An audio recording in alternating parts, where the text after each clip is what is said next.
नगरी में 11,000 वर्षों तक राज्य किया, लेकिन दिखने में ऐसे लगते थे जैसे 11-12 वर्ष के हों। हम और आप प्रकृति के बस में हैं, लेकिन भगवान प्रकृति के बस में नहीं है।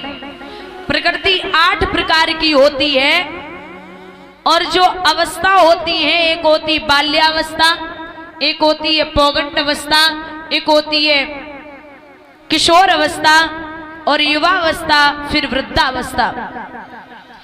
1 से 5 तक होती है बाल्यावस्था, 6 से 11 तक होती पौगंड अवस्था, 11 से 14 तक होती है किशोर अवस्था, उसके बाद शुरू होती युवावस्था।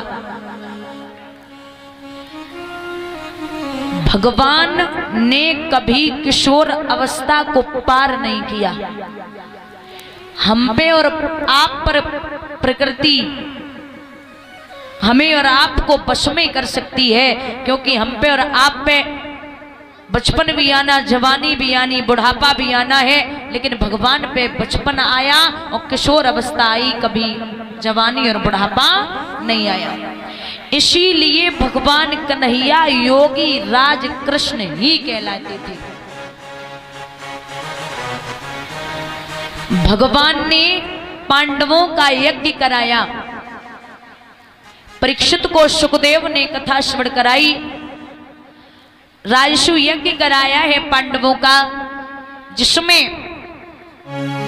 भगवान ने शिशुपाल का वध किया और जरासंध का वध किया है।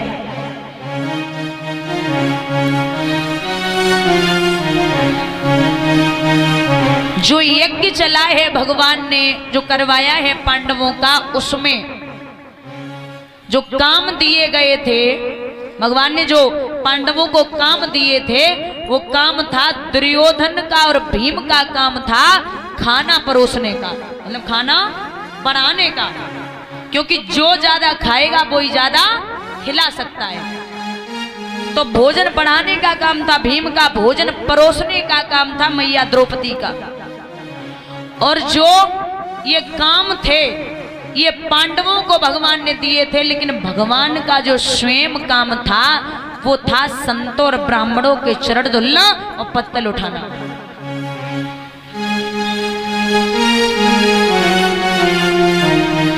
वहां यज्ञ पूर्ण करवाया। श्री सूत जी वर्णन करते हैं, शौनकादिक ऋषियों,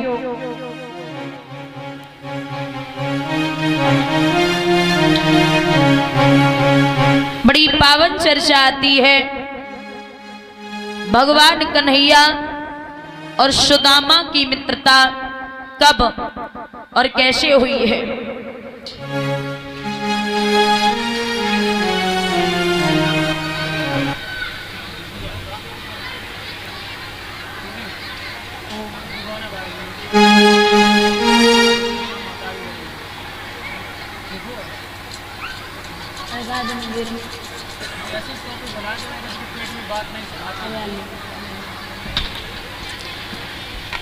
महाराज,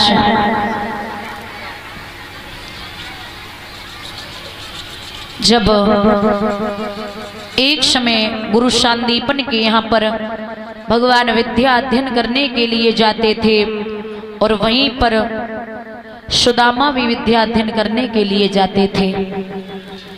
सुदामा के पैर में कांटा चुभ गया, तो सुदामा भगवान को याद करके बोले हैं कि हे बिहारी,